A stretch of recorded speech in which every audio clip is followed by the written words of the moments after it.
Grace for President by Kelly DiPuccio, pictures by Leanne Pham. So here we have pictures of all different presidents, and then she's put herself in a frame. One Monday morning in September, Miss Barrington rolled out a big poster of all the presidents' pictures on it. Grace Campbell could not believe her eyes. Where are the girls? That's a good question, said Miss Barrington. The truth is, our country has never had a woman president. No girl president ever? Grace asked. No, I'm afraid not, said Miss Barrington. Grace sat at her desk and stewed. No girls? Who'd ever heard of such a crazy thing? Finally, she raised her hand. Yes, Grace? President. Several students in the class laughed. Well, I think that's a star-spangled idea, Grace, said Miss Barrington. In fact, we can have our very own election right here at Woodrow Wilson Elementary. The snickering in the room stopped. Grace smiled. Would anyone else like to run for president? Miss Barrington asked the class. Nobody raised their hand. Becoming president was going to be easy, Grace thought. The next day, Miss Barrington made an announcement. In the name of democracy, we have invited Mr. Waller's class to join our election. Their class nominated Thomas Cobb for their presidential candidate. Grace's heart sunk. Thomas was the school spelling bee champion. His experiments always took a blue ribbon at the science fair, and he was captain of the soccer team. Becoming president wasn't going to be easy after all, Grace thought. The teachers put the names of all 50 states in the District of Columbia into a hat. Everyone except for Grace and Thomas got to choose a state. I'm Texas, said Anthony. I'm New Hampshire, said Rose. I'm Michigan, said Robbie. What does the number 16 mean? Each state is assigned a number of electoral votes. That number is determined by how many people live in the state, said Mrs. Barrington. Each of you will be a representative for your state. Altogether, our country has 538 electoral votes, Mr. Waller explained. On election day, the candidate who received 270 electoral votes or more wins the election. Why 270? Asked Rose. That's more than half of all the electoral votes, Mr. Waller said. Becoming president really wasn't going to be so easy, Grace thought. Grace came up with a campaign slogan. Thomas came up with his own campaign slogan. Make history. Vote for Grace Campbell for president. Vote for Thomas Cobb, the best man for the job. Grace listened to what issues were important to the students, so she made a list of campaign promises. A peaceful school, no bullies, a cleaner school, no littering, better hot lunches, no more fish stick tacos. Thomas made up his own list of promises. Free tutoring, free soccer lessons, free fish stick tacos every week.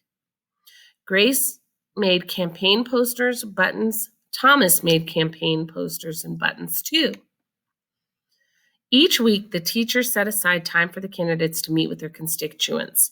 Polls were taken. Voters were making their choices. Grace continued to campaign. At recess, she gave speeches. It says, a time for Graceness. Grace Campbell, the right person. During lunch, she handed out free cupcakes. Grace is the one. Grace, the girl for the job. After school, she held rallies. Vote for Grace. Meanwhile, Thomas wasn't worried. He had cleverly calculated that the boys held slightly more electoral votes than the girls. At recess, Thomas studied his spelling words. During lunch, he worked on his latest science experiment. After school, he played soccer. Even before the election, Grace made good on her promises. She joined the safety squad. She organized a school beautification committee. She volunteered her time in the cafeteria. Woodrow Wilson Safety Squad. She looks pretty tired after a long day of work. In early November, Woodrow Wilson Elementary hosted a special Election Day assembly. Grace and Thomas took their places on stage as the school began to play. Henry was the first representative to reach the microphone. The Yellowhammer state of Alabama cast its 9 electoral votes for Thomas Cobb. Fletcher said, the last frontier state of Alaska cast its 3 electoral votes for the best man for the job, Thomas Cobb. Hannah called out, the Grand Canyon state of Arizona cast its 11 electoral votes for Grace Campbell. And so it went. State after state cast their electoral votes. The scoreboard in the gymnasium kept track of the totals. The voting demonstration was quickly coming to an end. Clara approached the podium. The Badger state of Wisconsin cast 10 votes for my best friend, Grace Campbell. Grace looked at the scoreboard. Thomas had 268 electoral votes. She had 267. There was only one state unaccounted for, Wyoming. Thomas grinned. Grace felt sick. She walked up to the microphone. He looked at Thomas. He looked at Grace. He looked down at Grace's handmade flag. Sam didn't say a word. What are you waiting for? Thomas whispered. The band stopped playing. All eyes were on Wyoming. Finally, Sam cleared his voice. The equality state of Wyoming cast its 3 electoral votes for Grace Campbell. The gymnasium erupted in loud cheers and a few boos. Mrs. Barrington approached the podium. With 270 electoral votes, the winner is Grace Campbell. Thomas looked stunned. Grace hugged Sam. Why did you do it? She asked. Sam handed Grace his flag. Because, he said, I thought you were the best person for the job. The following week, students in Miss Barrington's class were preparing for Career Day presentation. Grace volunteered to go first. She stood in front of the room and glanced at the poster hanging on the wall. My name is Grace Campbell, and when I grow up, I'm going to be President of the United States. This time, everyone believed that she would. That's the end. And this is like, imagine if in the future she became president, which is really cool. Then there's a little author's note. It says, you might be wondering what the Electoral College is and how it works. You're not alone. Many adults have a hard time understanding the process. First of all, the Electoral College has nothing to do with going to college. It's our country's system for electing a president. When people vote in presidential elections, what they're really doing is telling the representatives from their state who they'd like to become president of the United States.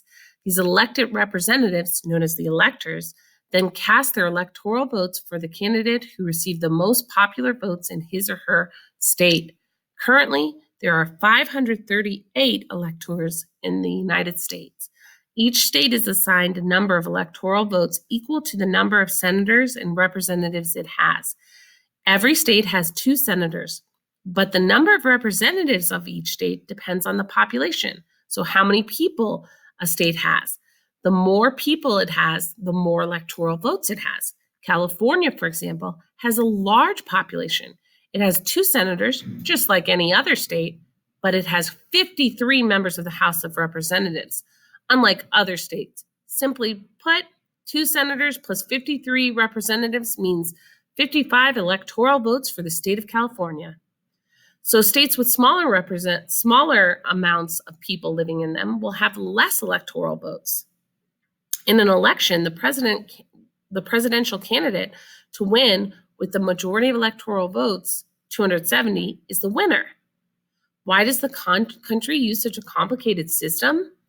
Well, it was written into our Constitution way back in 1787. Americans didn't have televisions, radios, or computers back then. It was difficult for the average citizen to be accurately informed about all the candidates who were running for president. So the Electoral College system gave elected officials a much bigger role in choosing the president of the United States. Even though most Americans do have access to information today, a constitutional amendment would need to be passed in order to change the current system. Hundreds of suggestions for changing the election process have been offered over the years, but so far, none of them have been approved. You might be wondering why regular people should even bother to vote in elections if it's the electoral votes from the state representatives that determine which man or woman get to be president. I'll tell you why. It's the individual votes from regular people that add up to become the popular vote in each state. Electors cast their electoral votes for the candidates and their constituents have given the majority of votes to. So every single vote is very important. That's the end of our story for today.